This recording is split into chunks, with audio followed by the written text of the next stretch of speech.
کٹے ہوئے پڑے ہوئے تھے اور خون بکھرا ہوا تھا پورے کمرے میں، اور ٹولز پڑے ہوئے نظر آئے جگہ جگہ نا، جیسے جو کاٹنے کے آلات سمجھ لیجئے۔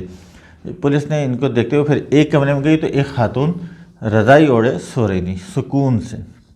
اس کو اٹھایا، پوچھا کیا ہوا گھر میں ڈاکو؟ اگر کہہ رہی ہے کون سے چور ڈاکو، کیا کوئی فلم وغیرہ دیکھی آپ نے؟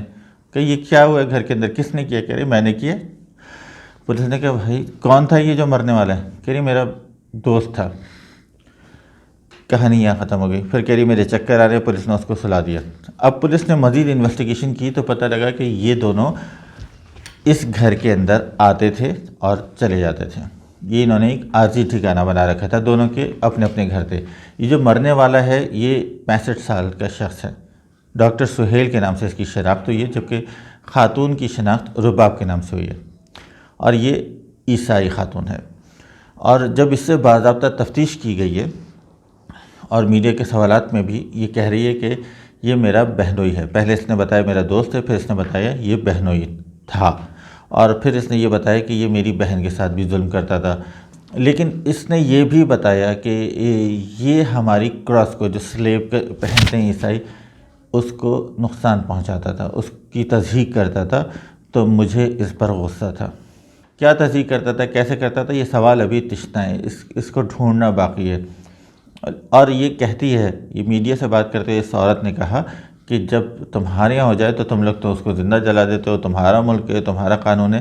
ایسا کچھ نہیں ہے بی بی، یہ عیسائیوں کا بھی اتنا ہی ملک ہے اور ہندوؤں کا بھی، اور تمام اقلیتی لوگوں کا اتنا ہی ملک ہے۔ یہاں قانون سب کے لیے برابر ہے، اور اگر کچھ غلط ہوتا ہے آپ کی طرف سے ہو یا دوسروں کی طرف سے ہو، ہمیشہ ہم نے سب نے مجموعی طور پہ، اجتماعی طور پہ، قانونی طور پر اس کی مذمت کی ہے۔ تیسرا واقعہ لاہور کا ہے، یہ بھی اپنی نوعیت میں ایک بڑا منفرد بھی ہے اور یہ سبق بھی ہے۔ موکل نے کہا تھا کہ تمہارا گھر برباد کر دیں گے، اس لیے جنسی تعلق قائم کر لیا۔ عامل دعویٰ کرتے ہیں بہت سارے، جو جعلی عامل ہوتے ہیں، جو درست عامل اور پیروں کی بات نہیں کر رہا، جعلی عامل ہیں، جعلی عمل کرنے والے۔ ایک جعلی عامل کے پاس ایک عورت گئی، اس نے کہا کہ اپنے مسائل بتائے کچھ کہ مجھے پریشانی ہے۔ عامل نے اسے دوسری تیسری چوتھی دفعہ میں کہا کہ میرے موکل کہہ رہے ہیں تمہارے گھر میں بڑا بری طریقے سے حملہ ہو جائے گا اگر کریں گے، تمہارے پاس ایک ہی راستہ ہے کہ میرے ساتھ دوستی کر لو، میرے ساتھ تعلق قائم کر لو۔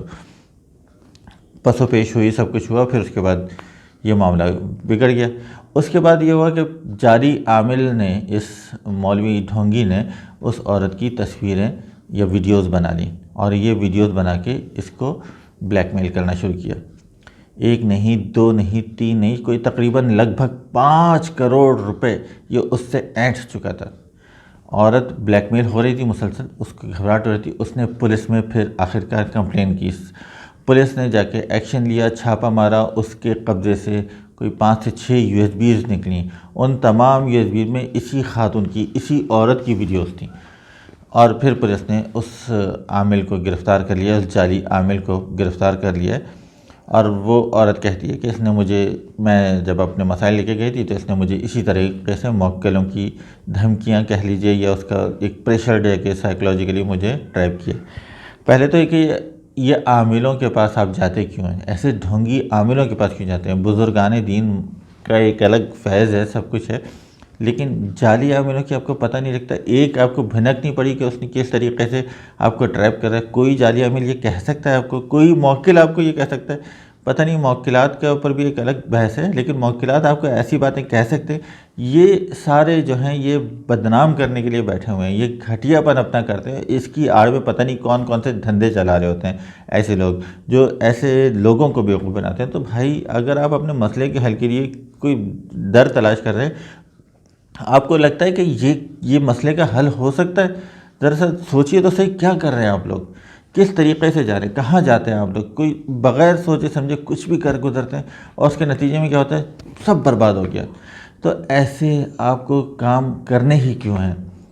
نماز، روزہ، زکوٰۃ، ہمیں بتایا گیا ہے کہ نماز سے اور صبر سے مدد چاہو، بڑا آسان سا فارمولہ ہے، آپ اس طرف کیوں نہیں آتے؟ اور بزرگان دین سے رہنمائی لینا، کوئی وہ نہیں ہے کہ اس میں کوئی آر نہیں ہے، لیکن اگر کوئی اس طرح کی ڈیمانڈ آپ کے سامنے رکھتا ہے، کوئی اس طرح کی بات آپ کے سامنے رکھتا ہے، آپ کا ماتھا کھٹکنا چاہیے نا، آپ کے ذہن میں ایک سوال اٹھانا چاہیے نا، یار یہ غلط آدمی ہو سکتا ہے، کیسے ٹریپ ہو سکتے ہیں آپ لوگ۔ ملتے ہیں انشاءاللہ اگلی ویلاگ میں، اپنی رائے سے ضرور آگاہ کیجیے گا۔ کراچی ڈائری سبسکرائب کرنے کے لیے ایک دفعہ پھر ریکویسٹ، بہت شکریہ۔